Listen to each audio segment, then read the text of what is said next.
Hi, I'm Darlene Carman. And I'm Doug Carman. Welcome to the show. There are so many points of interest and beautiful places to visit in Oregon. We wanted to spotlight a place that was unique to Oregon, so we settled on the Oregon Connection, aka the House of Myrtlewood, one of the oldest and largest factories in Oregon, producing handcrafted items from trees that are only found in southwestern Oregon and Northern California. We think you'll enjoy this interview with CEO Dr. Gerald Miller and General Manager Luann DeWater. Let's watch the clip.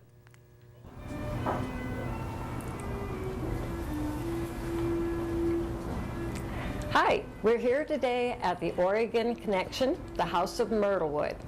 We have with us as our guests Dr. Gerald Miller and Luann DeWater. Hey, welcome to the show. Nice to have you here. Well, thank you, and welcome to Oregon. Thank you. Tell us a little bit about this place. How did you come to this place and the whole history? That's a good question. Star of Hope is a nonprofit organization providing services to adults with developmental disabilities. And the board of directors and the leadership staff were looking at opportunities for diversification of our revenue source. And the House of Myrtlewood came up for sale, and Star of Hope decided that that would be a grand opportunity to increase our revenue and to provide jobs for adults with developmental disabilities here at this factory. So we bought the store and the factory in 2005. Oh, nice.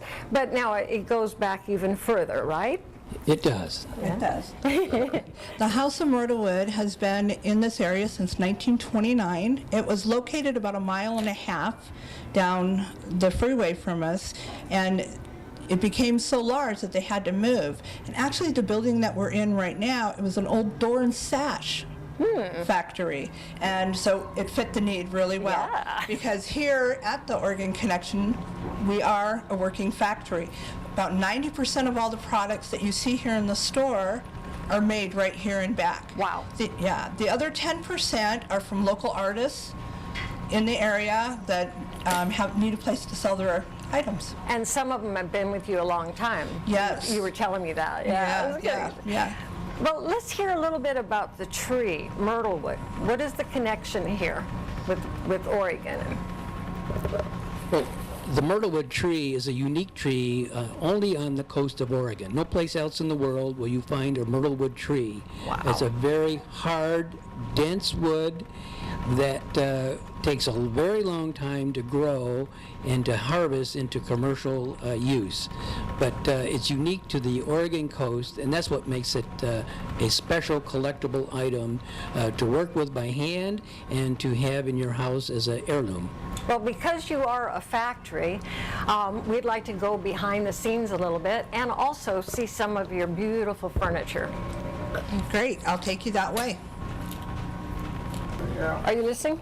Over here is what is a hutch that we made. Now, this hutch took us about 3 months. Every single piece, there's no filler pieces in this. And Darlene, I'd like to show you, I said I was going to take you around, and this is one of our pieces that we do here at the store. Every part of it, there's no filler in here. It's all myrtlewood. Wow. Yeah, every single piece. And here is myrtle. It takes about 3 months for us to finish this one piece. Solid. Yeah, and same thing with the desk that we have right here. Now this is our second desk. One of these desks is in Colorado that we shipped out there.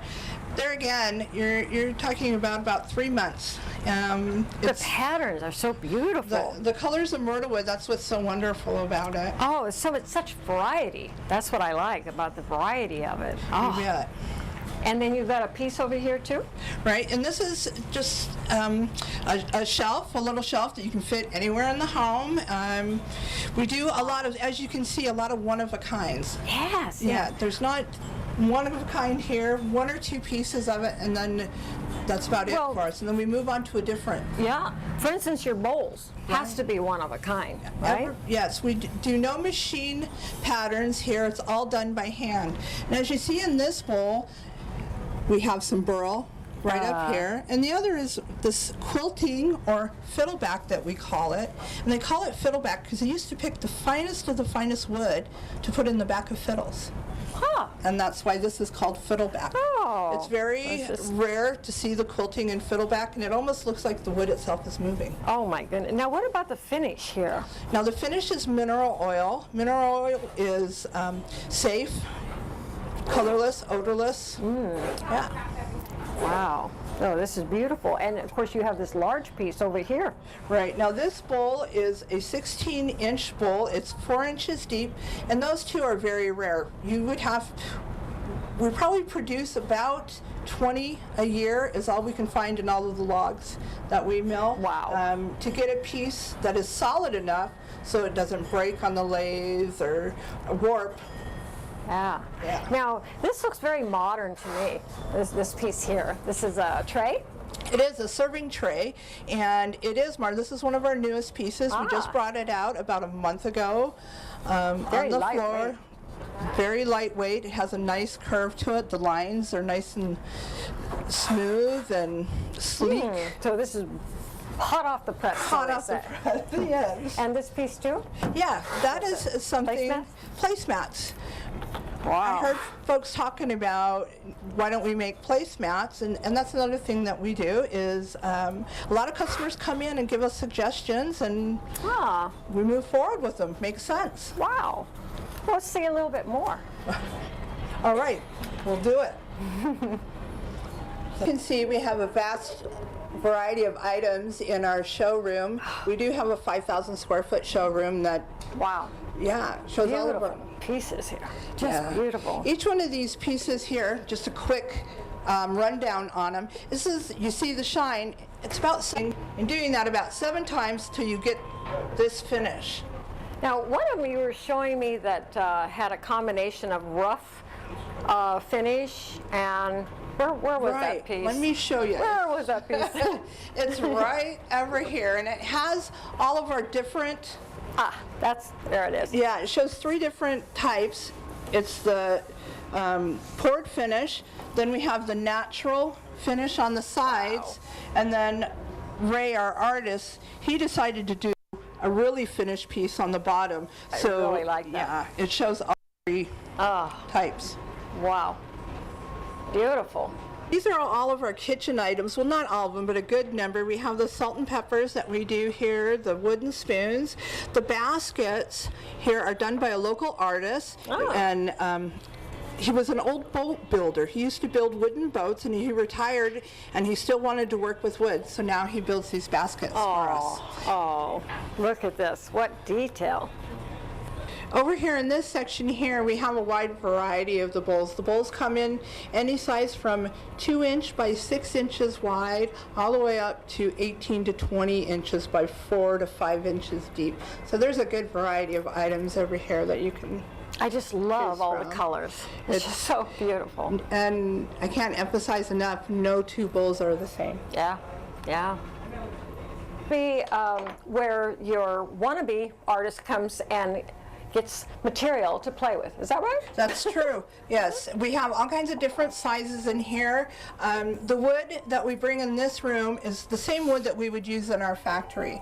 This isn't reject, or some items that are almost finished are seconds, and they're on the top shelf. But all of the rough wood that you see here is the exact same wood that we would be using in our factory. Wow. And so they just come pick out now these would be for bowls? These would not, they would be more for a tray. More for a tray? Or you can turn them in. Some people paint on them. We have some examples over there on the wall. I guess I would do that. Yeah. You can paint on them, turn them into trays. You can make keychains, all kinds of. Wow. Yeah. Just whatever. Just whatever you want. And they don't have to do the rough part. Right. That's for me.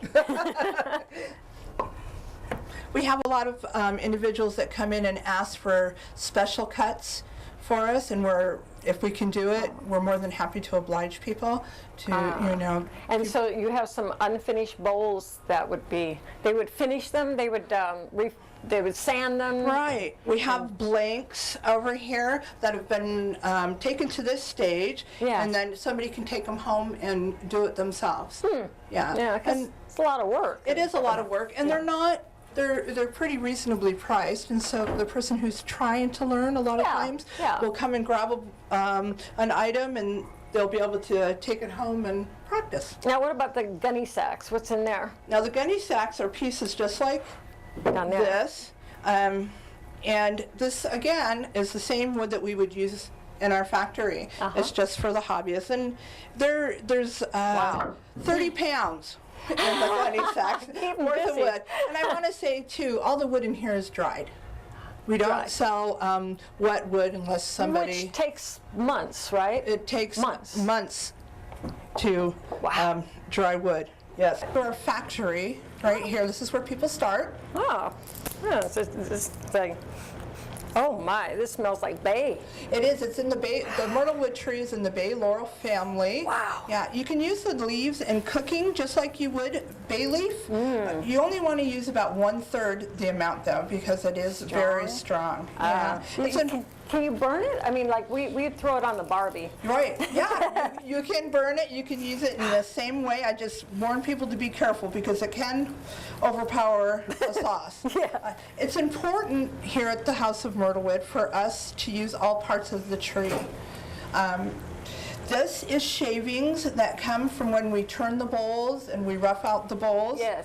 Now these shavings, we collect them, and the local farmers come and use them in their barns for the cows and their pigs, and this is what they use for their bedding. Soft, soft and works well. And it well. also repels bugs. The other thing that we do with these shavings is we also make handmade paper. And this is made over at Star Hope, but they take the shavings and they incorporate it into the paper. Nice. Oh, that's firm. Very, very nice. It is. Attractive. With the natural pieces in there. Yeah, you've got quite an assortment of interesting things up there. We do. And one other thing that we start the factory off is we want people to know about is this is the rough out piece here, finished piece. When we talk about what the guys using back to turn these pieces, this is their piece there. It's their forgot what it is. The factory. Sure, let's do it. I'm sure the audience would like to see how some of those beautiful products come from the raw trees, the myrtle wood. So, it's a fascinating process, and we had a chance to go back into the factory, and we'd like to share that with our audience. What went on? How are these beautiful products made? Let's see it. Let's take a look. The myrtlewood tree is a large evergreen tree, often with multiple trunks. The colors of the wood vary from blonde to shades of brown and gray, depending on the minerals of the soil. And it has beautiful patterns with names like fiddleback and tiger stripe, all up and down the tree. So it's the patterns are burls. You can find all kinds of things in there. It takes around 100 years for the tree to mature enough to be selected for artisan usage. And some of the trees grow quite tall. The biggest one is around 80 feet. New trees come from the seeds and the cut stumps. Well, one of the things that the factory likes to work with is very straight logs. But they need to be about 16 inches in diameter. So here's some of the logs that they've selected to work with to bring into the factory.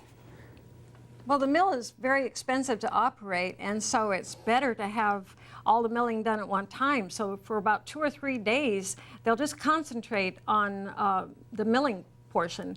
And of course, they want to cut the logs as soon as possible so that the ends will not crack. Yeah. And well, here they do a preliminary cut to square the log off, and you can tell they're pretty heavy because they're so dense that they have to mechanically lift them up to to the slab cutter, which, yeah, you can see how that cut aligns it so all the cuts are parallel to.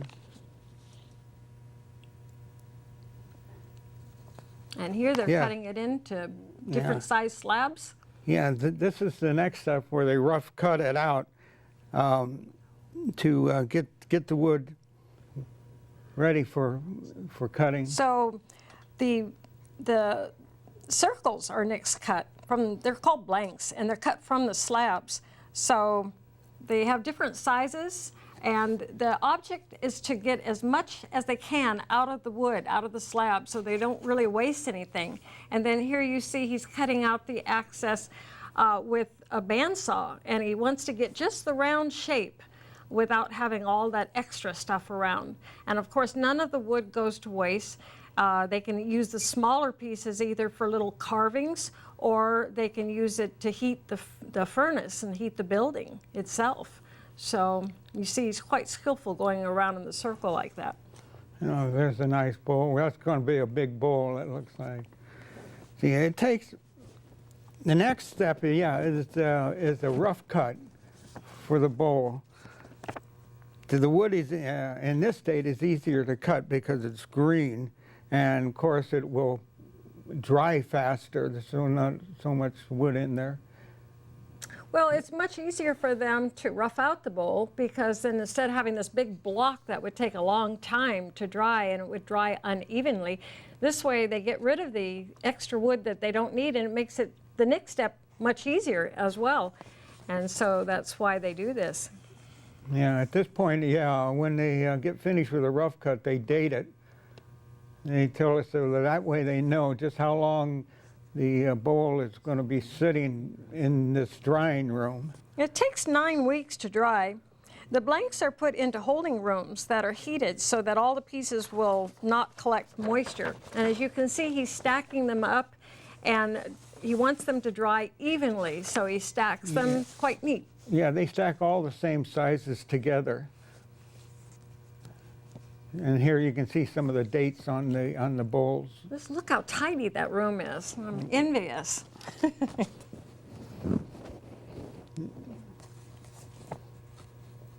And yeah, after the drying, they put the bowls on a lathe, and this is to get it prepared for the final cut. Now the lathes run from anywhere from 1,100 to 3,000 RPM. And of course, they run the faster, smaller bowls will run out the faster, and the slower bowls will run at a slower RPM. Well, they do that so they wouldn't be flying all over the place, you know, Yeah. to keep it slower.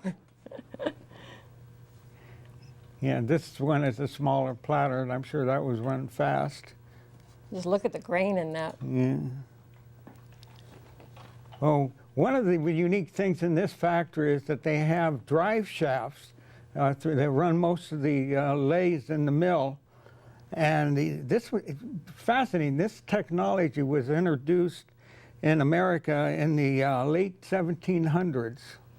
And now they're sanding. They do it 3 times. They have 50 grit, 120 grit, and 220 grit sandpaper.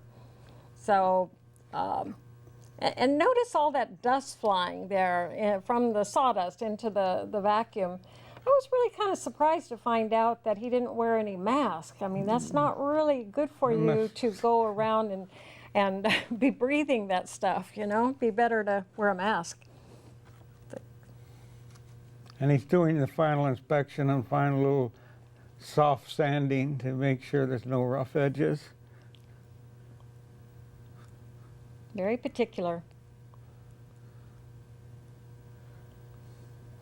Now, now this is a rough cut bowl, and they're preparing for the final cut. So they're going to do this. They did this just for us. We were very excited to watch their artist, Ray Martinez, is their lead artist and turner, turn a bowl for us. And I would imagine it takes him a good 15 minutes to turn a bowl, but he was really rushing for us. And it's really nice to watch a master at work like this. He's gets it all ready, and then now I think he's putting on his protective gear, good idea, that wood chips just go all over the place.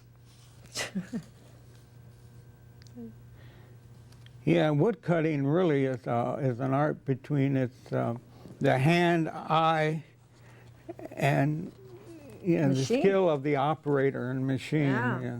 Yeah. Well, you know, as an artist, he's looking to draw the beauty out of the material. And in this case, I think he's especially trying to unveil the patterns that are inherent in the wood. So I'm sure that as he goes along, he sees something else he likes, and he probably tries to bring out and emphasize that part of it as well. And just look at those wood chips fly. Yeah, I was surprised to find out that the art of wood turning really dates back to the early Egyptians. You know, of course, their methods to run the machine is not like what it is today. And if you look to the left there of Ray, you can see a belt coming down, and that's from the upper drive shaft there that runs most of the lathes in the factory.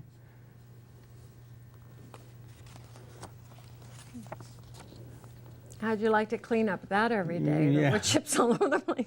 Well, it's one thing to point out that no two bowls are ever alike. It's all up to the artist. And you can see he's finally getting the final shape of that bowl. And it's not done until he says it's done. He's a true artist. You can't rush an artist. He is really doing a beautiful job. Yeah, and consider he was doing this fast for us, yeah.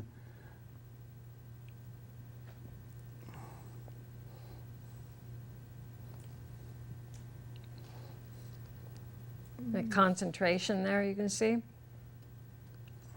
Yeah.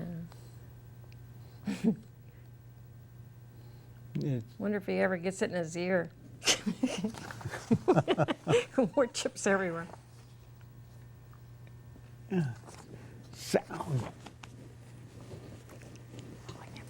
Oh, it's Thank just you. gorgeous. Oh, you're quite an A 3 by artist. 12. That's the size. This is beautiful. Yeah, Oh, they're nice to do. Darlene, this, by the way, is Ray hi. Martinez. Nice to meet you. Ray's been with us 15 years. Ray is our master turner and the foreman of our shop. As Ray knows, and we've searched together to find young individuals to come in and learn the art that we do here at the House of Myrtlewood. Yes. And it's a struggle. It is a dying art. Ray, tell us a little bit how you learned and when you came here.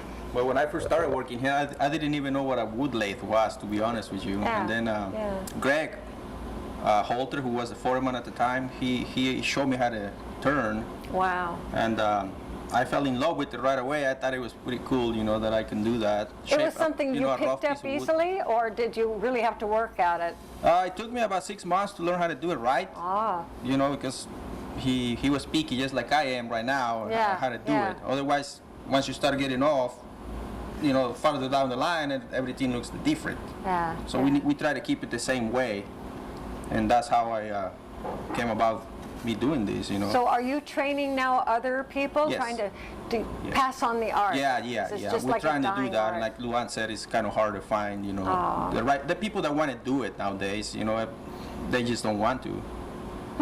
It's a little bit hard to learn, but once you learn Yeah. it, you know, it's a craft, you know, that you can carry on, and Yeah. and could be a hobby as well, you know. Yeah. Once you're off work, But it's and you do it like art. that. It's just wonderful. Oh, I should have done a big bowl for you. But Oh no, this is marvelous. This is beautiful. yeah.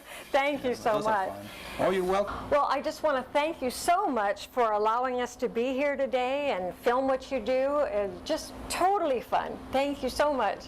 Well, our pleasure to have you at our factory, and this is a fine example of 101 things to do here in this coastal town. Absolutely.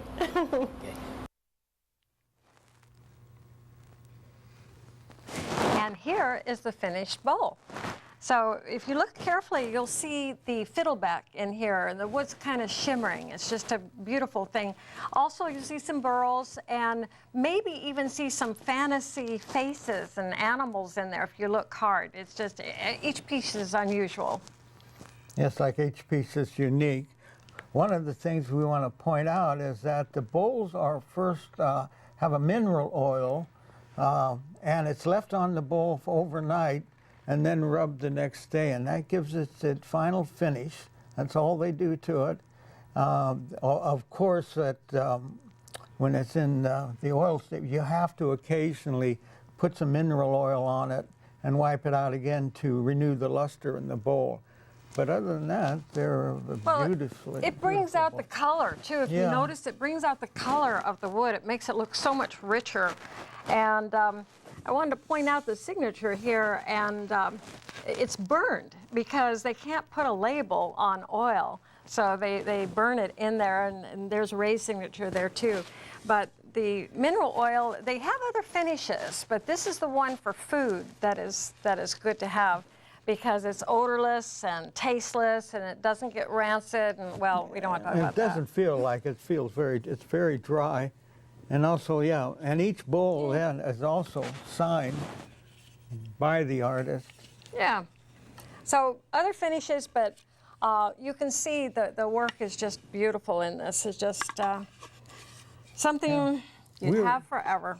Yeah, we were impressed with all the products they had in here, and the art and craftsmanship that goes into each product that's made in the House of Myrtlewood. We were amazed, and it was quite interesting to see the factory, which was built just like it was back in 1920. Something we'll never forget. We really, really enjoyed the factory, the people, the atmosphere. It was just super. So we enjoyed it. Hope you enjoyed it too, and especially watching an artist, a master artist at work. So thanks for watching the show, and watch again. That is a beautiful bowl.